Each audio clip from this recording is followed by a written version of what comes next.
मारवाडी आणि गुजराती मानसिकतेमध्ये, उद्योजकतेच्या मानसिकतेमध्ये आणि मराठी मानसिकतेमध्ये एक्झॅक्टली काय फरक आहे ना, मी तुम्हाला सांगतो.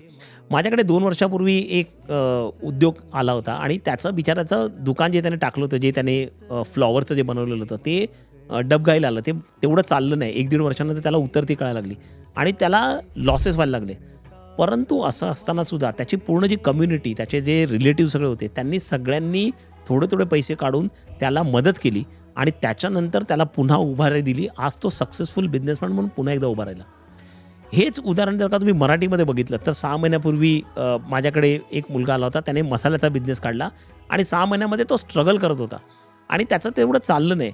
आता ह्याला कोणी मदत करायला उभं राहिलं नाही. त्याच्याऐवजी त्याच्या एका नातेवाईकांनी त्याचा जो गाला होता, तो त्याला मदत करायची तो त्या गाला त्याच्याकडनं घेतला आणि आता तो दुर्दैवाने पुन्हा एकदा जॉबमध्ये लागला आणि एक 30-40 हजाराची नोकरी करतोय. हा मानसिकतेमधला फरक समाजाचा, सपोर्ट सिस्टमचा, एन्करेजमेंटचा अत्यंत गरजेचा असतो. उद्योजकाला उभं करणं हे केवळ त्याची फॅमिली नाही, तर पूर्ण एका इकोसिस्टमला उभं राहावं लागतं. मराठी समाजामध्ये ती मानसिकता येणं खूप गरजेचं आहे.